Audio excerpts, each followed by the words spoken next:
Good afternoon, everyone. Welcome back to the main stage at BCB 2019. Our next speaker is Stéphanie Simbo from Cape Town, and her title is Hiring the Unemployable, a guide to hire people formerly incarcerated. Please give a warm welcome to Stéphanie Simbo. Thank you. Also have a small request. Okay. Can everyone please move forward and move to the center please. so that it's easier to address everyone in the audience? Come in. Thank you very much. Let's be intimate. Let's do it, people. I want to see your lovely faces. I travel all the way down from South Africa, so I want to see your face. I want to look at you in the eyes. Good. Nice. So, hello everyone, welcome. My name is Stéphanie Simbo, and I'm French, for those who doesn't know, so that's why I have that accent. But I live in South Africa, Cape Town, and I'm the founder of an academy called Beyond Bars Academia that offers training for women formerly incarcerated in South Africa. So today, obviously, hiring the unemployable, a guide to hire people that have criminal record. So we are here to learn, we are here to address our biases. So please, let's make it chill, let's get interactive, let's get to know each other. Do not hesitate to tell me if you don't understand when I talk or if you want me to repeat something. Okay? Cool? Nice? Great. So before everything, word matters. It's really important. Why? Because, you have to pay attention to your vocabulary. Why? Because people formerly incarcerated suffer from so many stigmas that you need to be really careful the way that you address them. So please, when you talk to someone that have been in prison, don't call them ex-inmates, ex-convicts, ex-offenders, but rather returning citizen or formerly incarcerated people, because they are still human beings. Good? Cool. Hello, Ian. Cool. Okay, cool. So I want you to do a small exercise with me. Every 3 persons, so let's imagine that the entire room is the world, okay? So every 3 persons, can you just get up on your feet for me? So 1. Yeah, every 3 persons. 1, 2, 3. Yes. Okay, cool. 1, 2, 3. Please. 1, 2, 3. Someone. Okay, cool. 1, 2, 3. Jan, can you please get up on your feet? Okay, cool. 1, 2, 3. Cool. So all the person that stands up, let's say that we represent the population of the world, all those people have a criminal record. Okay? It's just in the US, for example, you have 77 million people with a criminal record. So 1 person out of 3, yes, has done something with the justice system. Oh, you did? There is no shame. No, there is no shame. Yeah, sure. Yeah. So, for example, in the UK, you have 11 million people with a criminal record. So, quick, like that. When you have a criminal record, what can't you do? Tell me a few things. What can't you do? You have a criminal record. What can't you do? You can't vote. What else? It's hard to get a normal job. Yeah, it's hard to get a normal job. What else? Yeah. You can't work with kids. What else?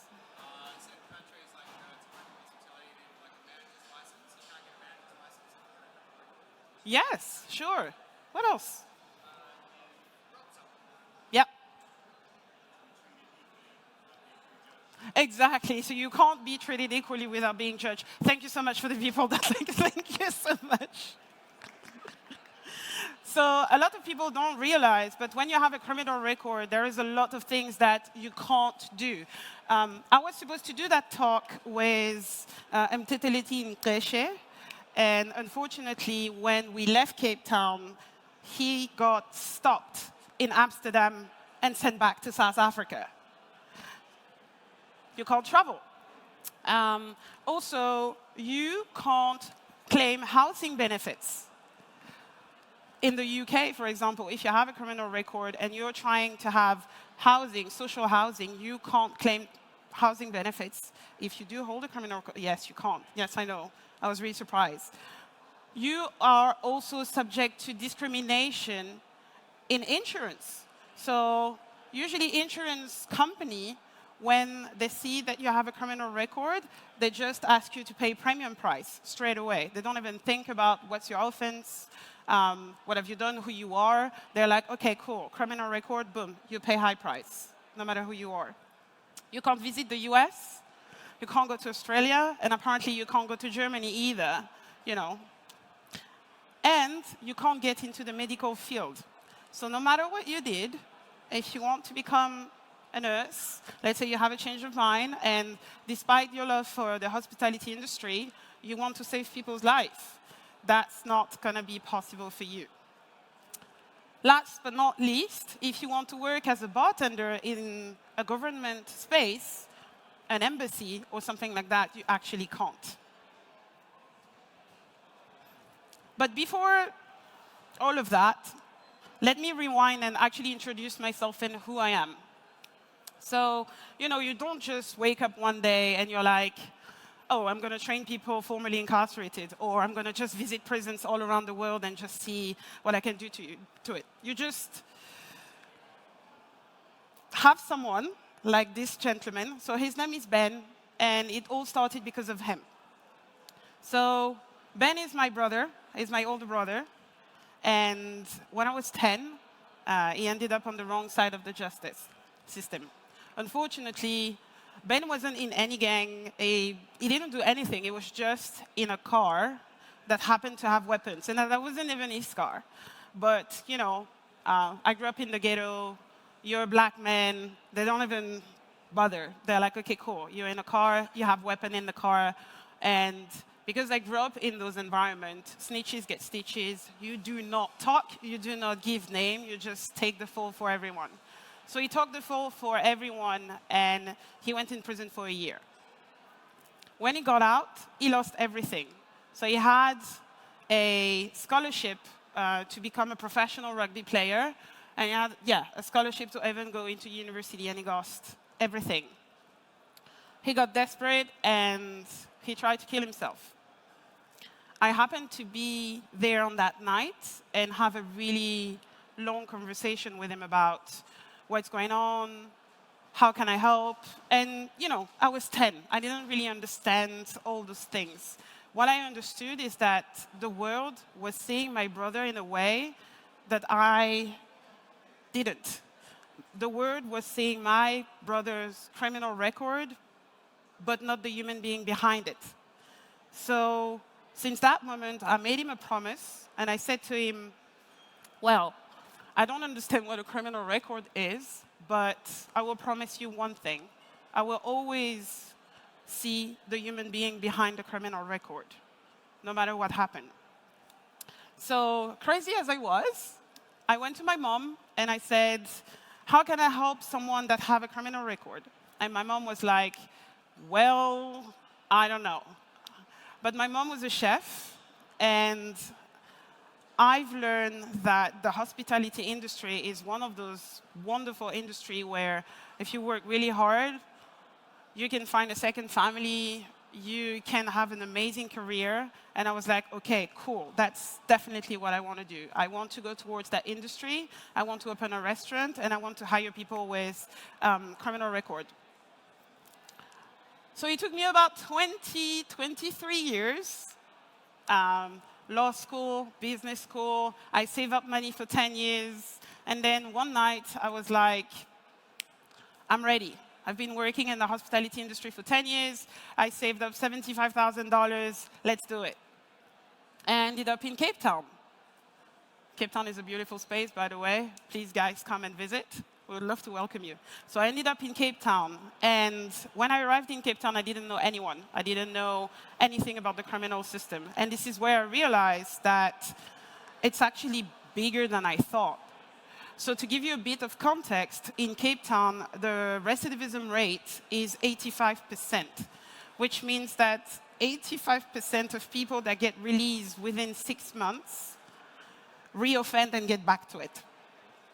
And I was like, oh, wow, okay. I need to do something to solve that. And this is kind of why I decided to create Beyond Bars in Cape Town. Ah, sorry. I get it? Okay, cool. Nice. So those are some of my former students. What Beyond Bars is not just a hospitality school, okay? I don't like when people say that I just teach about bartending. I don't. I actually teach a complete vast array of hospitality skills. We teach about how to be a barista, how to be a sommelier, how to be, front of house, how to be a manager, how to be a bartender as well. But then I realized that in terms of rehabilitation, teaching skills is not enough. You need to integrate those people in the first place because they've never been integrated. So at the school, we have a pillar, a life skills pillar, where we teach yoga, meditation, conflict prevention, how to prevent sexual harassment. We also teach art therapy, hip-hop.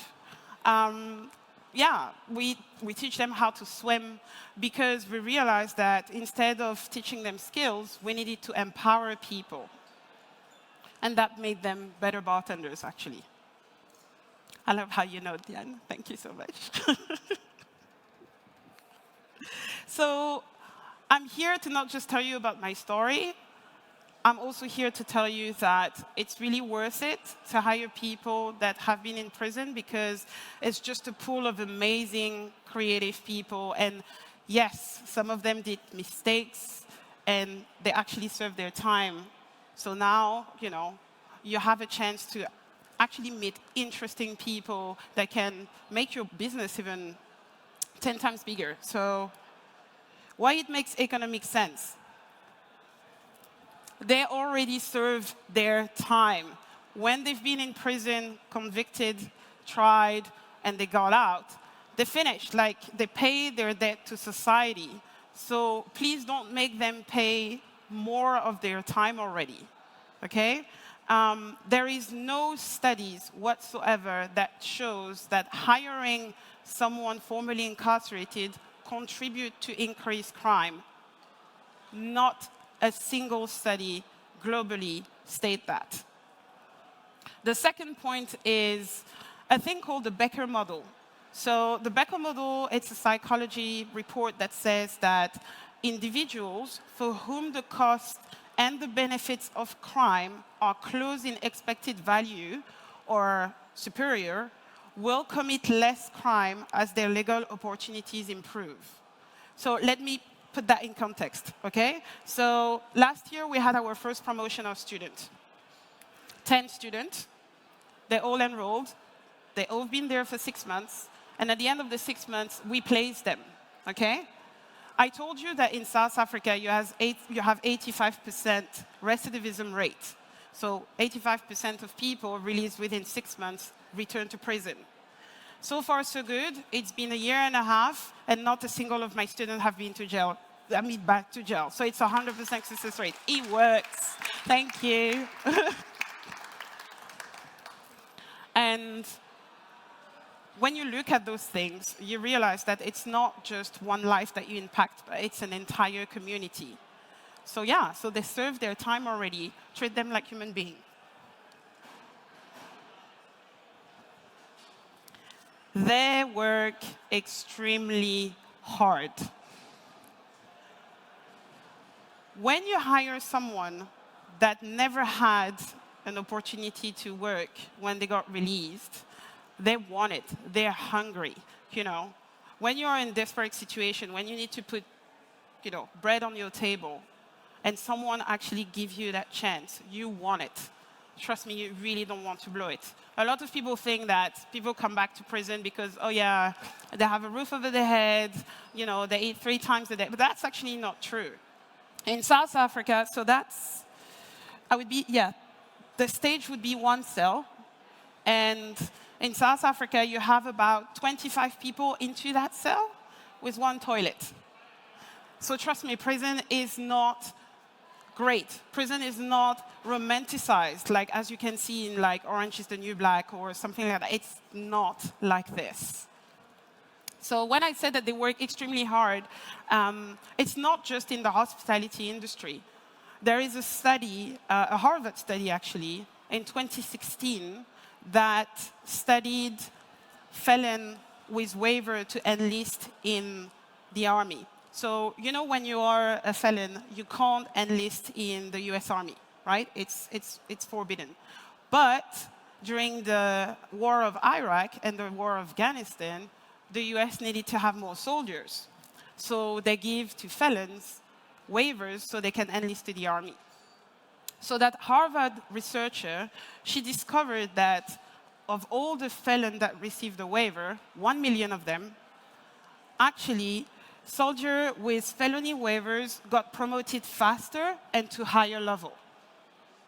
And they were less likely to get kicked out of the army. So would you rather have someone that, yes, jumped through a lot of hoops of fire to get into that job, but that you know who that person is and you know his or her past, or someone that you don't know and might actually, you know, leave your company? But please, something really important, do not use your position of power to abuse your employees, specifically the most vulnerable. Because in our industry, we've seen people being underpaid. We've seen people not having medical aid. We've seen people working crazy amount of hours. And people that have criminal records, because they see that as an opportunity, they tend to stay silent. So please do not use your position of power to actually abuse those people, but to empower them. It's a bit of water, sorry. No questions so far, you're okay? You follow me? Okay, cool. They are loyal. As I explained before, when you give an opportunity to someone that doesn't have a lot of opportunities, they tend to be really grateful towards you, and they tend to stay really loyal to your brand. Does anyone know the Greyston Bakery here? No one? You know the Greyston Bakery. So that's a bakery that does brownies, and they do the brownie for Ben & Jerry. They've been doing the brownies for Ben & Jerry for over 20 years. Okay? So the Greyston Bakery, they have an open door policy, meaning that no matter who you are, they don't care. You can have a criminal record, you can have disability. They just welcome you, and they work around you. They're trying to empower people. So on average, the turnover rate for a bakery is about 45%. You have people coming in and go, working in the bakery and everything. And all the Greyston bakeries so far show the result of 15% less turnover than an average bakery in general. So having an open door policy actually doesn't impact your business negatively, especially when it comes to the turnover rate. But let me take you another example, because we're talking about a bakery, which is different. We're bartenders. Let me talk about a restaurant. So do you know the Clink restaurant in the UK? Is anyone ever been to the Clink restaurant in the UK? It's in a prison. Have you been there? You can hear it? Oh, OK, cool. OK. So the Clink restaurant works specifically with people in prison. They have really high-end gastronomical restaurant in the UK, and they hire formerly incarcerated. We all work in an industry where the turnover rate is insane. Okay? Last year's study showed a turnover rate for hospitality people up to 70.1%. That's a lot. You see, I mean, I'm sure you've seen so many people coming up and go, you know, in and out of your restaurant, in and out of your bars, staying maybe a month or two, and then just disappear and vanish in the air. The Click restaurant is at a turnover rate of 51%. And they hire people that have criminal record. So it works. But I feel like I'm trying to convince people that are already convinced. just like, OK. But why it's actually really interesting, especially for business owner, because you may qualify for a tax credit. And not a lot of people know about that. But when you hire a certain type of people, the government is actually trying to support you in doing that. So I'm not going to talk about all the countries. If you have specific questions regarding your countries, I'm more than happy to answer all your questions. Obviously, I haven't done a study to the 194 countries in the world, but I know quite a lot of laws. So if you need help on that, please do not hesitate to come to me. But I'm going to focus on 3 countries, the US, the UK, and France. Yes. So in the US, there is a law called the Work Opportunity Tax Credit. That law says that you can have federal tax credit available to employers for hiring individuals from certain target group who face significant barriers to employment. That is exactly the kind of person that we're talking about. It can be formerly incarcerated, it can be veterans, it can be people with disabilities. But if you do hire those people, you actually have a qualification for a tax credit. In terms of number, you can have up to 25% of qualified first-year wage for a person that works about 120 hours. And you can have up to 40% of the first qualified year wage for a person that works 400 hours. So that's quite considerable. You can go up to, like $10,000 easily of tax credit. So this is something to kind of remind yourself. In France, I'm talking to my French people out there. So there is a law called the IAE law that says that you can also claim tax credit when you hire someone. If you hire them on a full-time basis, you can claim up to 19,997 euros in tax credit for a person that is formerly incarcerated. So just you guys think about it. And finally, in the UK, Ian, if you want to hire someone, there is a financial incentive report that created something called the New Future Network Initiative. So it's really easy. It's a website where you can go, you register your company, and then they do the job for you. Because when you want to hire someone with a criminal record, you don't necessarily know how to do it. Okay? So with the Future Network Initiative, you can actually ask them and outsource the recruitment process if it makes your mind at ease.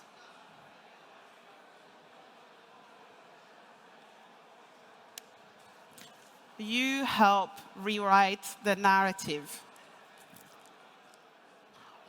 When you think about prisoners, or when you think of people that have criminal record, you think about thugs, you think about people with tattoos, you think about people that have problem with anger management, you think about people that, did horrible things, but sometimes some of those people have been in prison because they just stole food, because they needed to feed their kids, or they have been in prison because they went into a fight and the person pressed charges and they got convicted and trialed and they have a criminal record.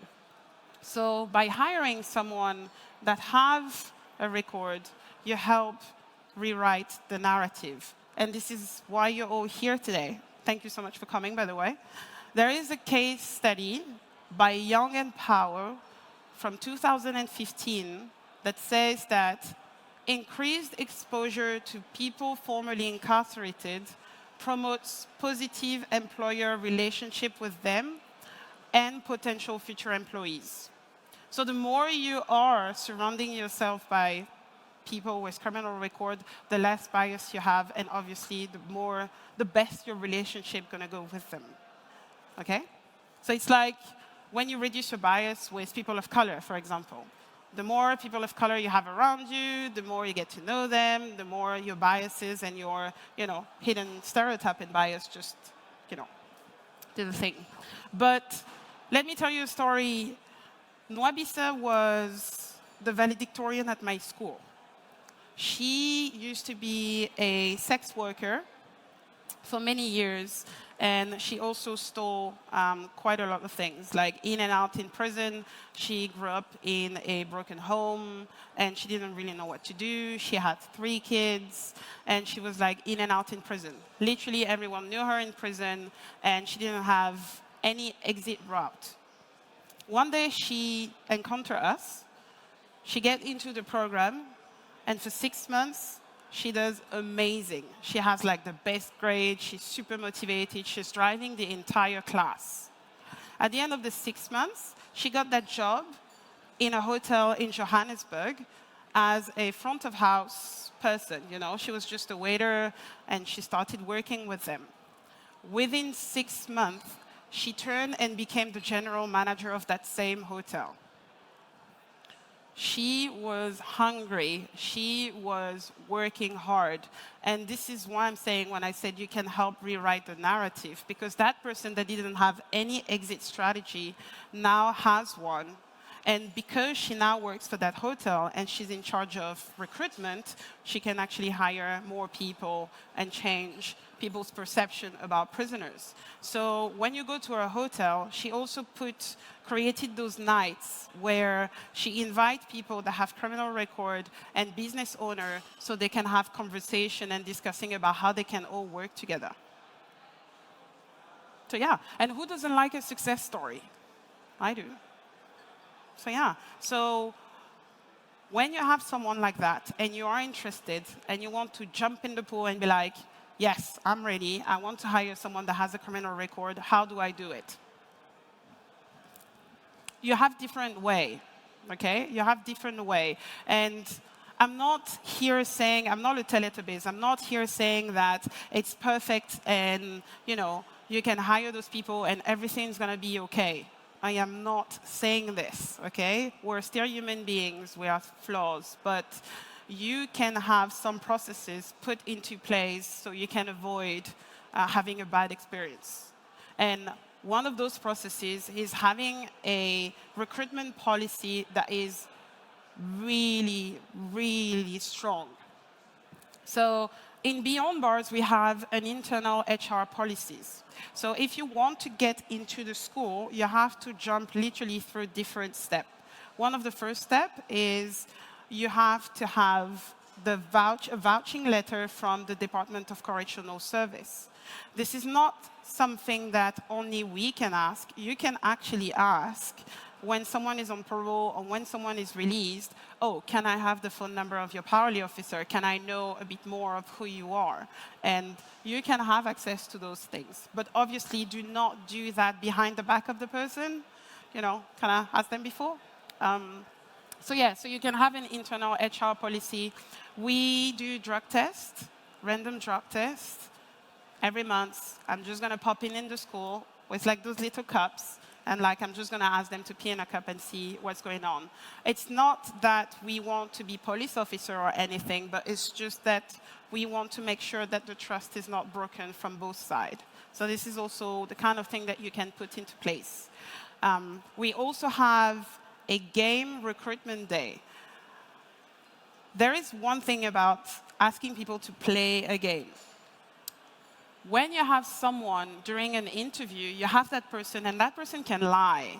That person can tell anything that you want to hear. Like, that person can be really pleasing and give you the best answers.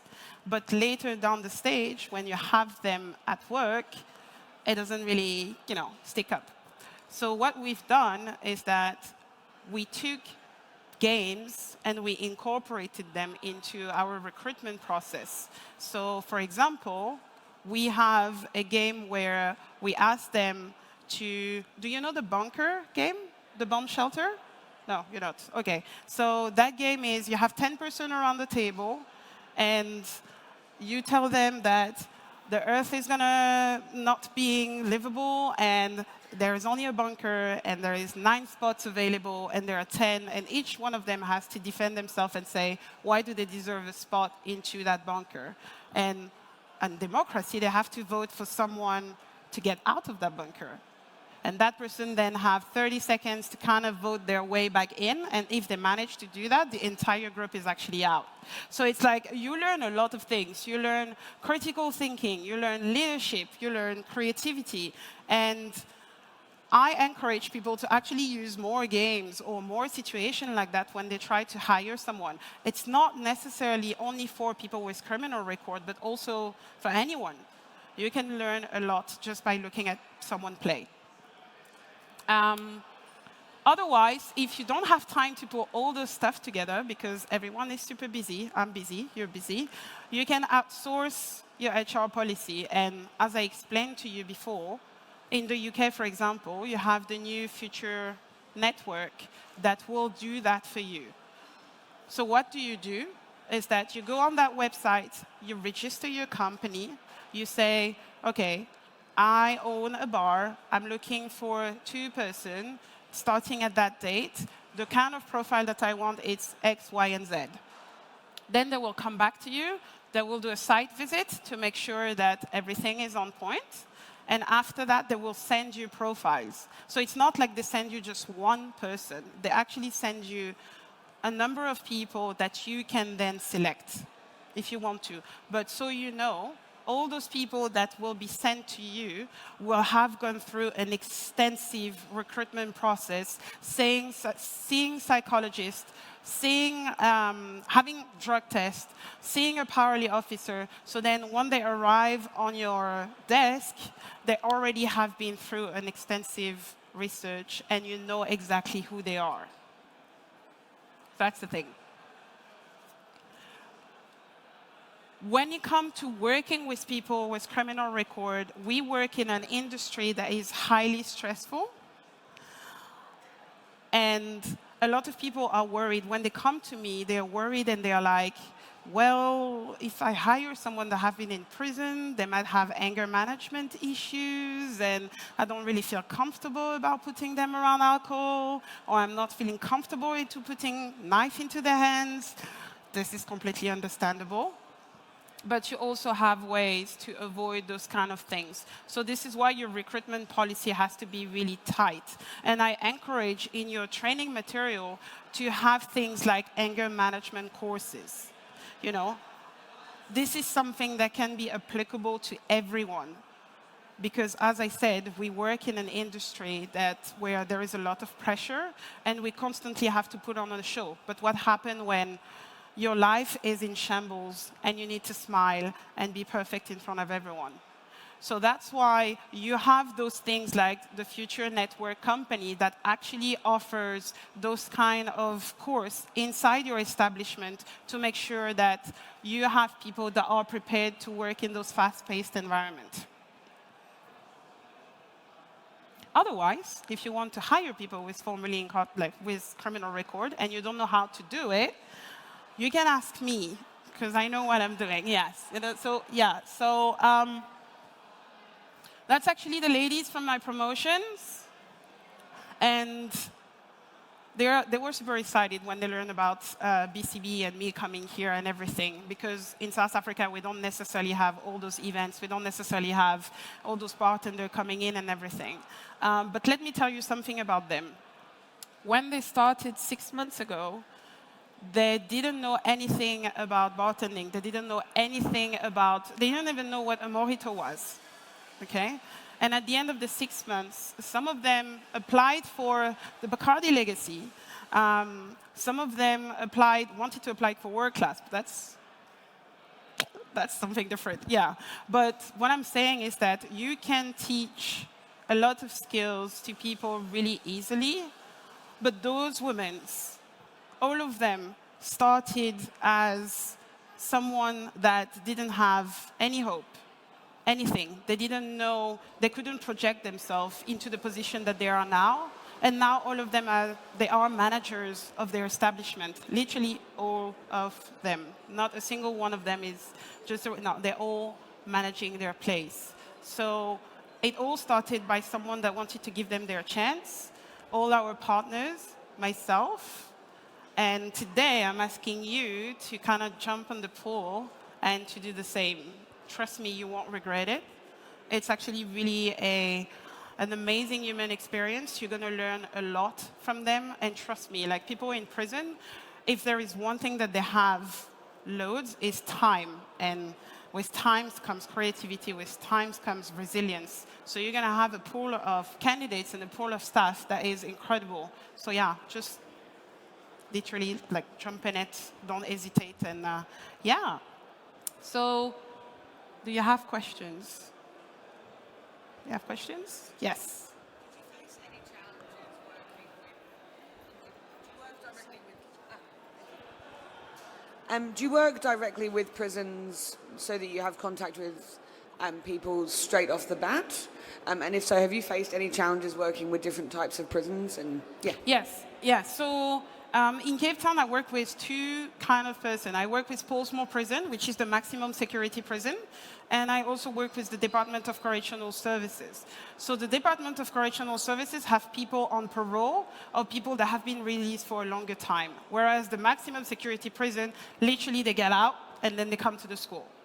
So I have like really different kind of person, and as weird as it sounds, I had more difficulties with people that were from the Department of Correctional Service that have been out for a long time.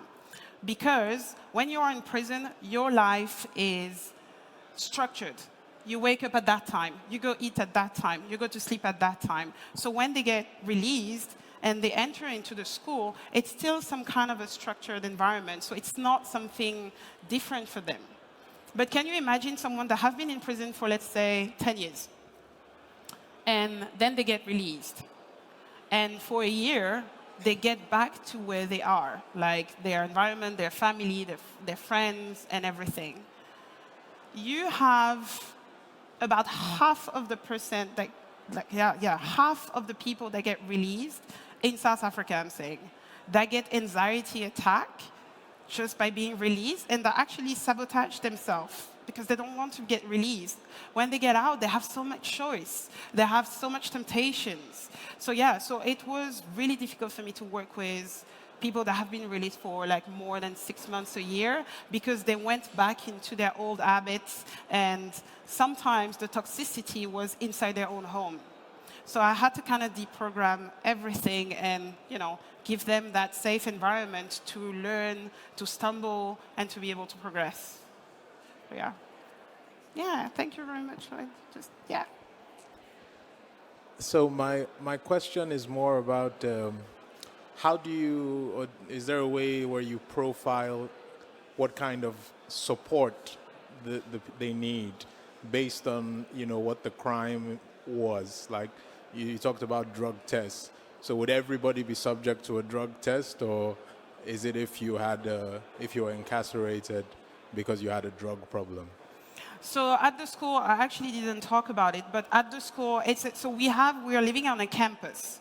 So when they come, they stay there for 6 months. It's not like they come and go and everything. Their family can visit, but they stay on campus. And on campus, we have a social worker and a psychologist that are in-house 24/7, 7 days a week. And they also have exercise, like they have to journal every day. And we have a thing called the release circle, like it's a bit of a kumbaya thing, but like we all sit at the end of the day and we kind of unload about what happened. So we address all of this. On top of that, we also have art therapy, So no matter which crime they have done, we try to address that, and we have different ways to actually provide a solution for them to deal with them. We don't just like train them into shaking and double shaking and then send them away. No, we actually try to understand the root of the issue. And some of our students, one of the issue was lying in their own family dynamic. So what do you do when you know that someone's family is highly toxic? We put them into a mentorship program when we have people in Cape Town that kind of act as a second family to them. So then once they finish the program, if they want to, we can actually like uproot them from, their toxic family and send them into that mentor, custody kind of. So yeah, that's the thing. Some other questions? Oh, that was really clear. Okay. I actually have a question for people in the audience. How many of you know someone that have a criminal record? See? How many, sorry, keep your hands up. How many of you have that person in your really close friend or family? Wow. How many of you have family, like just family members? So see that your neighbor, the person that you're talking might have a criminal record and you're not even aware of it. Yes? Ah, okay. I thought you wanted to ask a question. So yeah, so please try to work on your bias. Word matters. Do not call them ex-inmates, ex-offenders, but rather returning citizen or formerly incarcerated people, because they're still human after all. And if you have any questions, and if you want any help into implementing those kind of things into your own establishment, please talk to me. I'm here for 3 days, and I'm super available. I'm also super, like, you can see me everywhere. So yeah, so thank you so much for coming. That was really fast, I know, but like, thank you so much for coming.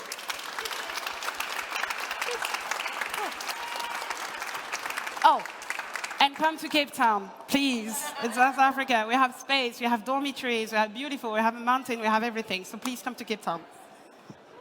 Yes. Now time to sing. Thank you very much, Stephanie, for the insightful sharing. No problem. And if any of you have any questions that you want to approach Stephanie personally, please feel free to do so. And we have time for you. Thank you.